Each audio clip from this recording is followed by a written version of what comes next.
তো হ্যালো বন্ধুরা, good morning. দেখতে পাচ্ছ আমি এখন ঘুম থেকে উঠে পড়েছি। যদিও আমার আজকে একটু ঘুম থেকে উঠতে দেরি হয়ে গেছে, কারণ কাল রাতে একটু পড়ছিলাম।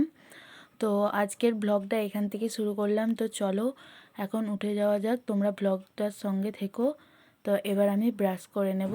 তো চলো যাওয়া যাক। তো দেখতে পাচ্ছ আমার ব্রাশ করা হয়ে গেছে, তারপর আমি চলে এসেছি চা নিয়ে। এই দেখো আমি একটু চা খেয়ে নিচ্ছি। ঠান্ডা ঠান্ডা ওয়েদারে গরম গরম চা খেয়ে নেব। তো চা খেয়ে নেওয়ার পর আমি এখানে একটু আর্ট করে ভিডিও করে নিচ্ছিলাম, যাই হোক। তো চা খেয়ে নেওয়ার পর আজকে আমি রান্না করে নিয়েছি। দেখতে পাচ্ছ ফুলকপি আলুর তরকারি, ফুলকপি আলু বেগুন ক্যাপসিকাম সব কিছুর তরকারি করে নিয়েছি। আজকে সব রান্নাটাই আমি করব। তো দেখতে পাচ্ছ এখানে বেগুন কেটে নিয়েছি। তো বেগুনগুলো ভালো করে কেটে তারপরে ধুয়ে তারপরে দিয়ে দিচ্ছি হলুদ গুঁড়ো আর একটু নুন। তারপরে এইভাবে উল্টে পাল্টে করে বেগুনগুলোর গায়ে হলুদ আর নুনটা মাখিয়ে নিয়ে ভালো করে মাখিয়ে নেওয়ার পর দেখতে পাচ্ছ কড়াইয়ে তেল দিয়ে দিচ্ছি। কড়াইয়ে পরিমাণ মতো তেল দিয়ে একটু নাড়াচাড়া করে দিচ্ছি যাতে বেগুনটা লেগে না যায়। তারপরে এখানে দেখতে পাচ্ছ তেলটা গরম হয়ে যাওয়ার পর আমি একটু দেখে নেবে যাতে তেলটা গরম হয়ে যায়। তারপরে বেগুনগুলো আস্তে আস্তে একটা একটা করে দিয়ে দিচ্ছি। তো বেগুনগুলো দিয়ে দেওয়ার পরই আমি গ্যাসটা লো ফ্লেমে করে একটু ঢাকা রেখে দেবো 5 মিনিটের মতো। তো 5 মিনিট পর আমি দেখো খুলছি।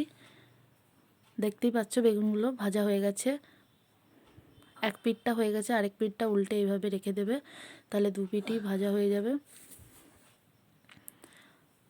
এই দেখো আমার যেহেতু দুটো বেগুন ভালো করে ভাজা হয়নি, তার জন্য আমি একটু তেল দিয়ে দিচ্ছিলাম যাতে সব বেগুনগুলো ভালো করে ভাজা হয়। তারপরে এগুলো উল্টে পাল্টে আমি ভেজে নিচ্ছিলাম। তো দেখতে পাচ্ছ বেগুন ভাজা আমার পুরো কমপ্লিট। তো আবার আমি কড়াইয়ে তেল দিয়ে দিয়েছি। এবার করবো হচ্ছে মূলো শাক ভাজা। তার জন্য মূলো শাকগুলো ভালো করে ধুয়ে কড়াইয়ে দিয়ে দিলাম। সব শাকগুলো আমি দিয়ে দেওয়ার পর কড়াইতে একটু ঢাকা দিয়ে দিয়েছিলাম। তো তারপরে এই দেখো আমার মূলো শাক ভাজা। মাঝখানে আমি একটু ভিডিও করিনি, মাঝখানে আমি একটু নুন দিয়ে দিয়েছিলাম মূলো শাকের সঙ্গে, আর এই চেরা কাঁচা লঙ্কাটা দিয়ে ভালো করে নাড়াচাড়া করে ঢাকা দিয়ে দিয়েছিলাম। তো এরপর দেখতে পাচ্ছ মাছ ভেজে নিয়েছি, ওই তেলেই মাছটা আমি ভেজে নিয়েছি। আর এই দেখো ওই ভাজা তেলে এখন দিয়ে দিয়েছি ফুলকপিগুলো ভালো করে লাল লাল করে ভেজে নেব। লাল লাল করে দেখতে পাচ্ছ ভাজা হয়ে গেছে। তো এরপর আমি দিয়ে দিচ্ছি ফুলকপির ওপর ক্যাপসিকামগুলো আমি লাল লাল করে ভেজে নেব। ভালো করে লো ফ্লেমে ভেজে যাবে। যত রান্নাটা কষিয়ে কষিয়ে করবে ততটা খেতে সুন্দর লাগবে। তো দেখতে পাচ্ছ ভেজে নেওয়ার পর দেখতে পাচ্ছ এখানে আদা রসুন পেঁয়াজ আর টমেটো আর ধনেপাতা বাটা আমি এখানে বেটে নিয়েছিলাম শিলনোড়ায়, ওটা দিয়ে দিচ্ছি। দিয়ে দেওয়ার পর পুরো মশলাটা দিয়ে দিচ্ছি দেখো। তারপরে এগুলো একসঙ্গে ভালো করে মিশিয়ে নেব।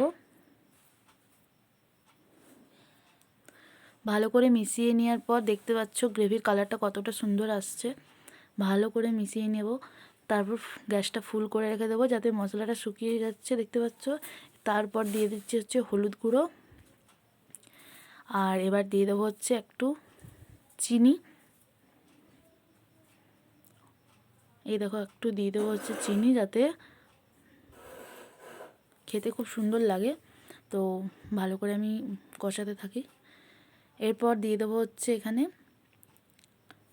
কাশ্মীরি লঙ্কার গুঁড়ো দিয়ে ভালো করে মেশাতে হবে যাতে খুব টেস্ট হয়, দেখবে অনেক সুন্দর লাগে খেতে।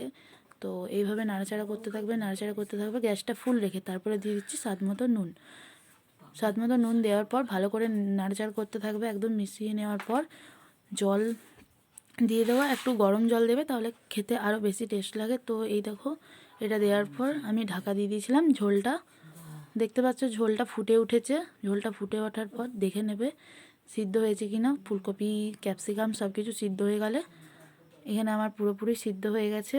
তো আমি যে দুটো মাছ ভেজে রেখেছিলাম, দুটো মাছ আমি ঝোলে দিয়ে দিলাম। একটা কথা মনে রাখবে যে ফুলকপি আর ক্যাপসিকামটা সিদ্ধ হওয়ার পরই মাছটা দেবে, না হলে মাছটা গলে যাবে। তো দেওয়ার পর আমি এটা ঢাকা দিয়ে রেখে দেব। যাতে ঝোলটা একটু ফুটে যায় মাছের সঙ্গে ঠিকঠাকভাবে। তো এবার আমি চলে এসেছি বিছানা ঝাড়তে। যেহেতু আমি সকাল থেকে উঠেই রান্না করতে চলে গেছিলাম, তাই বিছানাটা ঝাড়া হয়নি। তো দেখতে পাচ্ছ এখানে মশারিটা গুছিয়ে বিছানাটা ভালো করে ঝেড়ে কাঁথাটা গুছিয়ে রেখে দিয়েছি।